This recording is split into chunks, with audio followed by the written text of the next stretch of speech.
কালকে রাতে যখন গেম খেলার জন্য আমি গেমে ঢুকি, খেয়াল করি ঠিক তখনই ছোট ভাই লুজার আমাকে ইনভাইট করে এবং আমিও সাথে সাথে ওর গ্রুপে চলে যাই। ওই ম্যাডবেন ভাই, আমাদের একটা প্লেয়ার নাই, একটু খেলা দেন তো। আমি তো সিএস র্যাঙ্ক খেলি না, যার কারণে আমার র্যাঙ্ক কম। তোমরা তো খেলতে পারবে না আমার সাথে। এই লুজার, তুমি এটা কি প্লেয়ার অ্যাড দিছো? ওর তো আমাদের সাথে খেলার যোগ্যতাই নেই, যা ভাগ। কিরে ভাই, এই মেয়ে দেখে আমাকে কিক করে দিল। লুজার কি হইলো, এই মেয়ে আমাকে কিক করলো কেন? আরে ম্যাডবেন ভাই, সরি, আপনার র্যাঙ্ক নাই তো, আপু আপনার নুব মনে করে কিক দিয়ে দিছে। আমি তো সিএস র্যাঙ্ক খেলি না, যার কারণে আমার র্যাঙ্ক নাই। তার মানে কি আমি নুব? সরি ভাই। আচ্ছা শোনো, আমি তোমার ভাবির অ্যাকাউন্ট দিয়ে ঢুকতেছি, তারপর তুমি আমাকে ওদের গ্রুপে অ্যাড দিও। আচ্ছা ভাই, আসেন, আমি ইনভাইট দিচ্ছি।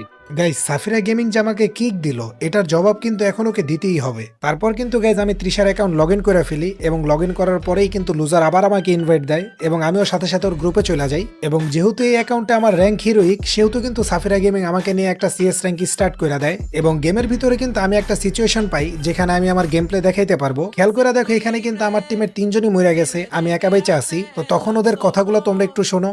ধুরো, আমার মনে হচ্ছে আমি এই ম্যাচটা হারবো। এই একটা মেয়ে কি রাউন্ডটা বের করতে পারবে? আরে সমস্যা নাই, এ রাউন্ড হিসাব করে একা মেরে বের করে দিবে। নিচে একটা প্লেয়ার, মামা একটা পিক দাও, একটা নক। তোমার চান্দু আমি ক্লিয়ার করে দিব, নাহলে তোমার টিমমেট তোমার হিল দিয়ে দিব। আরেকটি এনিমি আসতেছে ভাই, শটটা ব্লক হয়ে গেছে। এটারও ওয়ান ট্যাপ।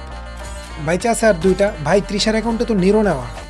কভারে যা, কভারে যা। এই যে এক মামায় যাইতেছে নক, আরেকটা পিছন দিয়ে আসতেছে। মামা আসো, ওয়ান ট্যাপ। ও ভাই সাব, সোলো ভার্সেস স্কোয়াড মেরে দিছে। টিশা আপু, আপনি মাঝে মাঝে আমাদের সাথে একটু সিএস র্যাঙ্ক খেলেন তো। আপনি